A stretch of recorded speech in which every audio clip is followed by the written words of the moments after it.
Hello students, it is my second lecture on work power and energy और इसमें हम discuss करेंगे unit of work के बारे में। ओके, देखिए हम लोग पढ़े थे वर्क क्या होता है, अब हम लोग पढ़ेंगे यूनिट, वर्क का यूनिट क्या है। तो सीजीएस सिस्टम में हम लोग देखेंगे वर्क डन इक्वल्स टू क्या होता है, फोर्स इनटू डिस्प्लेसमेंट। तो फोर्स का जो यूनिट है वो क्या है, डाइन है, और डिस्प्लेसमेंट का यूनिट सेंटीमीटर। फोर्स का यूनिट क्या है, डाइन, और डिस्प्लेसमेंट का unit centimetre. Dyne into centimetre क्या हो गया, अर्ग। डाइन इंटू सेंटीमीटर को क्या कहा जाता है, अर्ग। तो अर्ग किसका यूनिट है, वर्क का। Erg is unit of work CGS system में। और वन अर्ग का डेफिनेशन क्या है, what is one erg. Work done is said to be one erg. कहा जाएगा कि वर्क कितना हुआ, एक अर्ग वर्क हुआ। कब, जब एक डाइन फोर्स डिस्प्लेस करेगा, फोर्स क्या कर देगा, डिस्प्लेस करेगा बॉडी को through a distance of 1 centimetre. जब एक डाइन फोर्स बॉडी पे अप्लाई होगा तो वो कितना डिस्प्लेस्ड होगा, 1 सेंटीमीटर। जब वो डिस्प्लेस्ड होगा उसी डायरेक्शन में जिस डायरेक्शन में फोर्स अप्लाई हो रहा है, तब कहा जाएगा कि बॉडी में कितना वर्क डन हुआ, 1 अर्ग वर्क डन हुआ। ऐसा यूनिट क्या हो जाएगा वर्क का, वर्क इक्वल्स टू क्या है, फोर्स इंटू डिस्प्लेसमेंट। फोर्स का यूनिट हो जाएगा एसआई यूनिट न्यूटन, डिस्प्लेसमेंट का SI unit metre. Newton into metre हो जाएगा joule. Joule is unit of as work done, SI unit. Now definition of 1 joule. Work done is said to be 1 joule. एक body के ऊपर 1 joule work होता है। कब, जब 1 न्यूटन फोर्स अप्लाई होता है और इस फोर्स की वजह से डिस्प्लेसमेंट कितना होता है, 1 मीटर। मतलब सब 1 होगा, तो वर्क डन कितना होगा, 1 जूल वर्क होगा उस बॉडी के ऊपर। This is definition of 1 joule. Now power, power क्या है, okay. If time is associated with work then that is called power. अगर टाइम एसोसिएट हो वर्क के साथ तब इसको क्या कहते हैं, पावर कहते हैं। और the rate at which work is done, जिस रेट में वर्क हो रहा हो उसको क्या कहते हैं, पावर कहते हैं। The rate at which work is done, जितने रेट में जो वर्क है वो होता है उसको क्या कहते हैं, power. Power equals to work by time. Power equals to what, work by time. तो यहाँ पे मतलब rate of change of work with respect to time, समय के साथ कितना वर्क हो रहा है, ओके। डीपी, डीपी मतलब change in power equals to change in work with respect to change in time. D मतलब change in work by change, D मतलब change in time. D by D T रहा, work का होता है force into displacement. Put किए, F को बाहर लिया है, कांस्टेंट है इसलिए एफ को बाहर ले आए, तो D S by D T हुआ, ओके। F D S by D T, D P का फॉर्मूला क्या आ गया, F D S by D T. A भी यूज होता है, और हम लोग का पी का फॉर्मूला है वर्क बाय टाइम, ओके। मतलब समय के साथ अगर हम लोग चेक करें कि कितना वर्क उसके द्वारा हो रहा है तो वो होता है power. Power is the rate of change of work, मतलब change in work with respect to time. अब देखिए यूनिट पावर का, पावर का यूनिट क्या है, अब टाइम आ जाएगा इसमें, वर्क बाय टाइम। वर्क का यूनिट क्या होता है सीजीएस में, अर्ग बाय सेकेंड। तो क्या हो जाएगा, ऊपर जाएगा सेकेंड इन्वर्स हो जाएगा, erg second inverse. Inverse is unit of power in CGS system. SI system में जूल सेकेंड इन्वर्स हो जाएगा। अब देखिए energy, it is the ability of the body to do some work. The unit of energy is same as work. Energy क्या है, it is the ability of the body to do some work. Energy is the ability of the body to do some work. कोई भी काम करने के लिए body के पास जितना भी एबिलिटी होता है उसको क्या कहा जाता है, एनर्जी कहा जाता है। That is called energy. और एनर्जी किसके बराबर होता है, इट्स सेम एज वर्क। इसका यूनिट भी वर्क के सेम होता है। वर्क का यूनिट क्या है, जूल और अर्ग, तो इस एनर्जी का भी सेम आता है। और एनर्जी वर्क में कोई डिफरेंस है नहीं, ओके।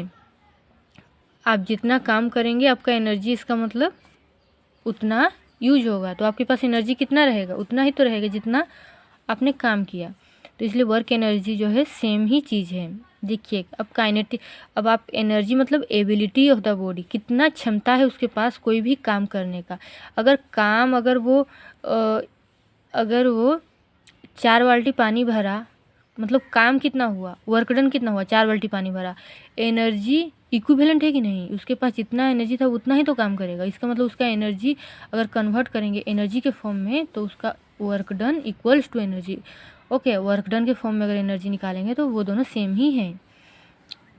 अब देखिए एनर्जी 2 टाइप के होते हैं, एक है काइनेटिक एनर्जी, एक है पोटेंशियल एनर्जी। तो हम लोग पहले पढ़ेंगे काइनेटिक एनर्जी के बारे में। What is kinetic energy? Energy possessed by a body by virtue of its motion is called kinetic energy. Energy possessed by a body, energy जितना पोजेस किया जाता है एक बॉडी के द्वारा bye virtue of its motion. जब किसी भी बॉडी का हम लोग मोशन करवाते हैं और उस मोशन के द्वारा बॉडी जितना एनर्जी पोजेस करता है उसको क्या कहा जाता है? Kinetic energy. मतलब motion energy possessed by a body by virtue of its motion is equal kinetic energy. मतलब जो काइनेटिक एनर्जी है वो किसके साथ रिलेट कर रहा है? Motion of the body. वो जितना मोशन करेगा, इसका मतलब उसके पास, अगर मान लीजिए आपके पास काइनेटिक एनर्जी, एनर्जी का यूनिट क्या है? एनर्जी और वर्क का यूनिट सेम कहा गया है। मान लीजिए आपके पास ये 1 जूल एनर्जी है। कितना एनर्जी है? 1 जूल।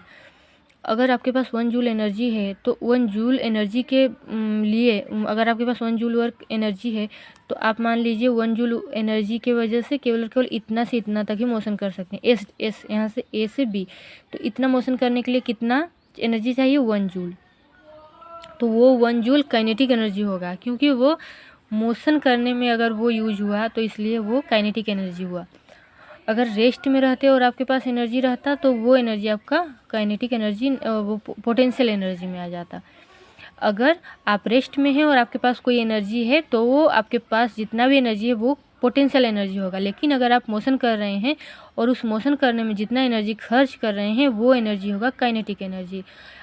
मोशन करने में जितना भी एनर्जी खर्च हुआ वो एनर्जी होगा काइनेटिक एनर्जी। ओके, ये relates with motion of the body. Energy possessed by a body by virtue of its motion is called kinetic energy. तो देखिए कैसे निकालेंगे इसका फॉर्मूला। मान लीजिए हम लोग यहाँ पे एक बॉडी है, उसका मास है m, ए पॉइंट से बी पॉइंट में जा रहा है तो कितना डिस्टेंस कवर कर रहा है? S distance. इनिशियल इसका वेलोसिटी भी था, फाइनल जब यहाँ पहुँच गया तो वेलोसिटी 0 हो गया। और यहाँ पे एफ फोर्स अप्लाई हो रहा है, हम लोग इसको फ्रिक्शनल फोर्स इसमें अप्लाई हो रहा है, अपोजिट डायरेक्शन में अप्लाई हो रहा है।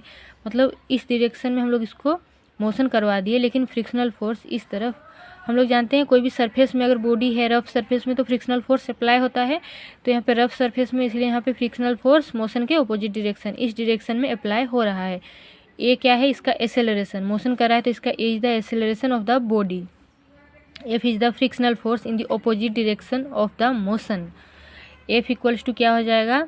हम लोग जानते हैं इसमें कितना फोर्स अप्लाई हो रहा है, केवल और केवल फ्रिक्शनल फोर्स ही अप्लाई हो रहा है।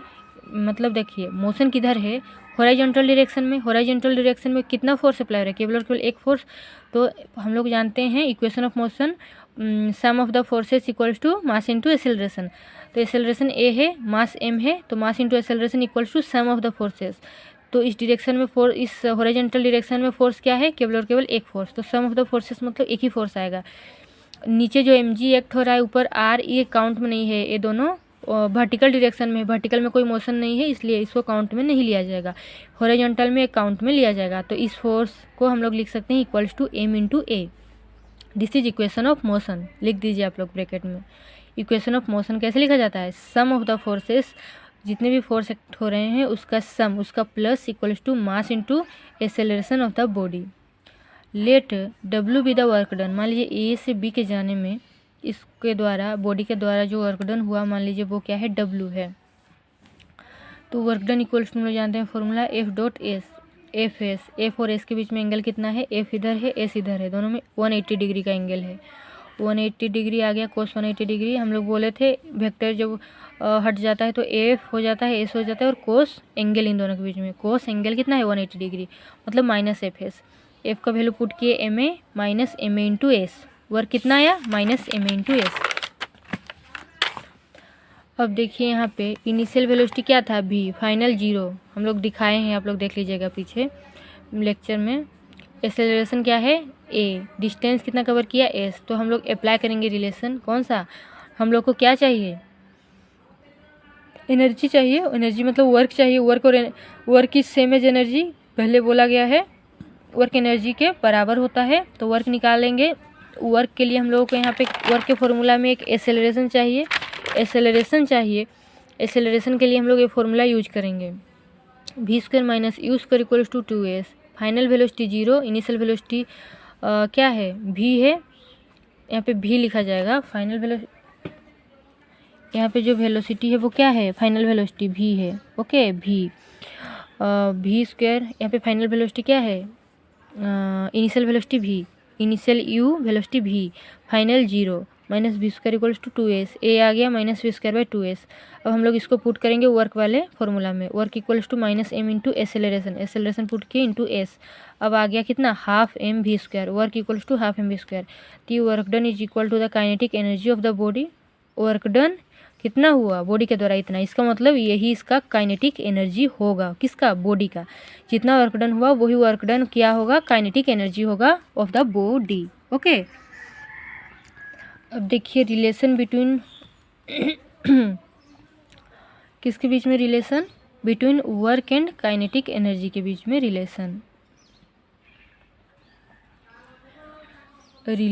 Between work and kinetic energy, इसको कहा जाता है वर्क एनर्जी प्रिंसिपल।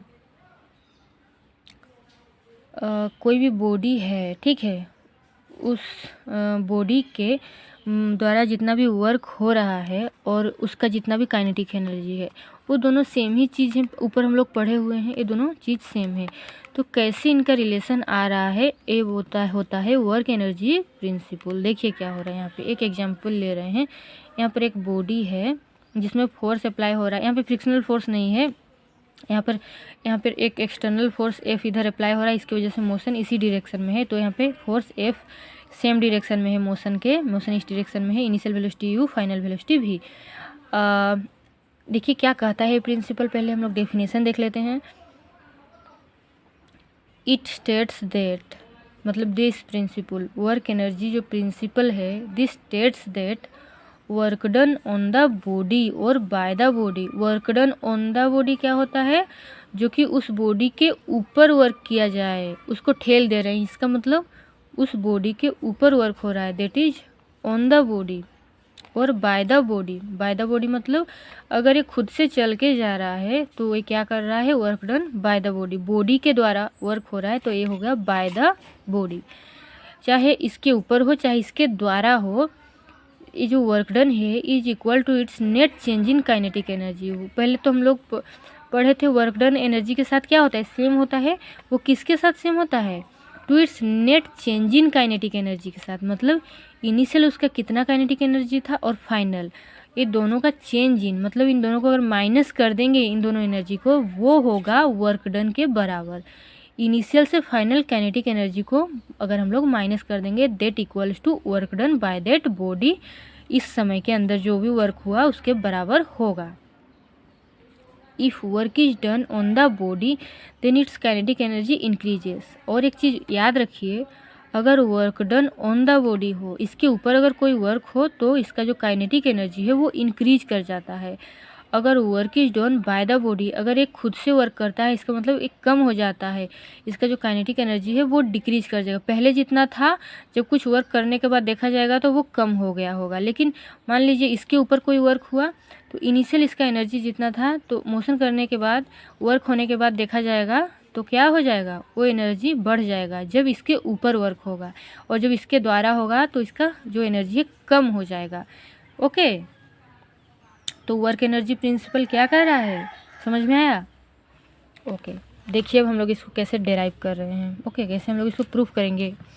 जो वर्क है वो किसके बराबर है, change in kinetic energy. Okay, देखिए, let D W with the work done for small displacement D S. मान लीजिए डी डब्ल्यू हम लोग कह रहे हैं कि छोटा सा वर्क डन है for small displacement D S, मतलब यहाँ जो मान लीजिए यहाँ से थोड़ा डिस्टेंस गया, इस थोड़ा डिस्टेंस से ds और वर्क डन हुआ dw। ओके, dw हुआ और ds डिस्प्लेसमेंट हुआ, तो वर्क डन क्या हो जाएगा, फोर्स इंटू ds हो जाएगा। एफ ds के बीच में एंगल 0 डिग्री, सेम डायरेक्शन में है, 0 आ गया।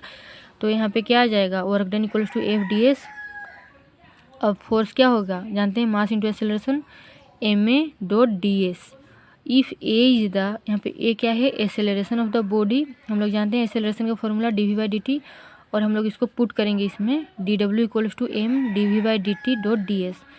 अब हम लोग v को बाहर ले आए, v को बाहर ले आए और ds/dt कर दिए, mv, ये क्या है, d नहीं है, v को बाहर ले आए और यहाँ पे जो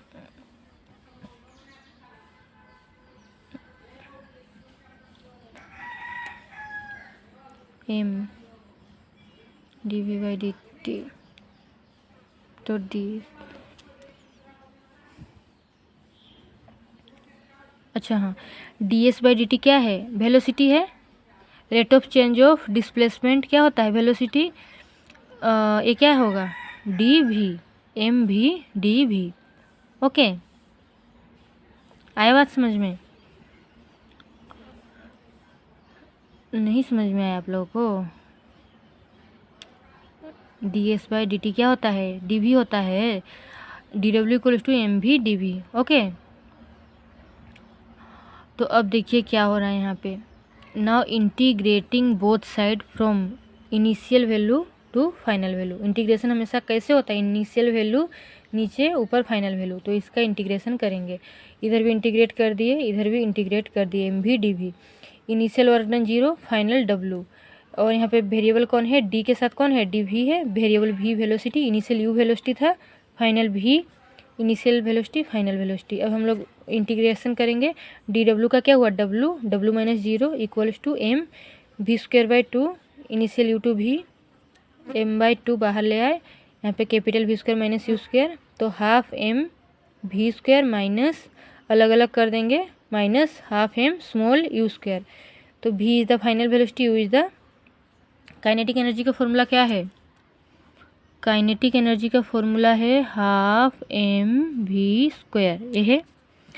तो ये चेंज इन काइनेटिक एनर्जी हुआ कि नहीं, ये v क्या है, फाइनल वेलोसिटी है, final kinetic energy half m v² minus u initial velocity है, ये है initial kinetic energy. Final kinetic energy minus initial kinetic energy क्या होता है, change in kinetic energy, that is equals to work done. Work done equals to change in kinetic energy, change in मतलब final minus initial, final kinetic energy, final kinetic energy यहाँ पे, initial kinetic energy यहाँ पे जितना था। Okay, समझ में आया, दिस इज प्रिंसिपल ऑफ, क्या है principle, energy, work energy principle. Okay, thanks to all. अगर वीडियो अच्छा लगा हो तो please comment, like and subscribe करिए। नेक्स्ट 3rd लेक्चर हम लोग पोटेंशियल एनर्जी के ऊपर डिस्कस करेंगे। Okay, thank you to all.